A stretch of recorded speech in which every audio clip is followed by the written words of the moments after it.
पापा क्या आपने कभी कबूतर का गोश्त खाया है? अल्हम्दुलिल्लाह मैंने कई बार खाया है।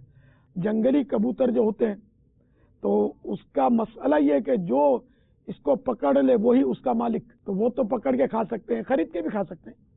बाकी रहे कि ये जैसे ये पालतू कबूतर है, तो जो पालतू कबूतर होते हैं वो पहचाने जाते हैं, बाजों का तो इनके पाँव में रिंग भी डालते हैं लोग।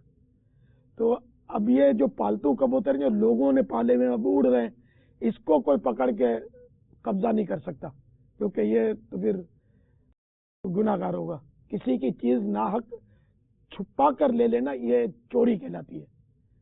तो ये आमतौर पर कबूतर फिर इस तरह ले लेना, तो ये जो पालतू कबूतर इस तरह किसी का नहीं ले सकते, गुनाहगार होंगे जब तक वो मालिक खुद हमें इजाजत ना दे।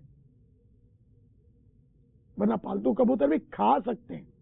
अगर किसी ने इस तरह किसी का कबूतर चोरी चोरी ले भी लिया और ज़बा कर दिया तो गोश्त हराम नहीं हो जाएगा, गोश्त मैंने मुर्दार नहीं हो जाएगा, गोश्त हलाल ही रहेगा।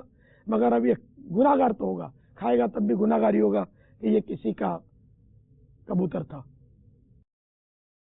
नाहक लिया इसने। वल्लाहु तआला अअलम व रसूलुहु अअलम। अज़्ज़ा व जल्ला व सल्लल्लाहु तआला अलैहि व सल्लम। सल्लु अलल हबीब सल्लल्लाहु तआला अला मुहम्मद। पापा क्या चिड़िया खा सकते हैं? हाँ बेटा, चिड़िया भी हलाल है, खा सकते हैं ज़बा करके इसको।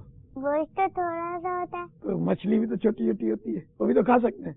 तो चिड़िया में तो फिर भी गोश्त ज्यादा होता है छोटी मछली के मुकाबले में। टिड्डी भी खा सकते हैं, टिड्डी में भी थोड़ा सा ही गोश्त होता है, तो थोड़े ज्यादा का नहीं है।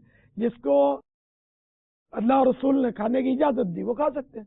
पापा क्या टिड्डी भी खाए जाते हैं? हाँ बेटा, टिड्डी हलाल है, बल्कि टिड्डी और मछली तो मरी हुई भी हलाल है, इसको ज़बा करने की भी जरूरत नहीं है।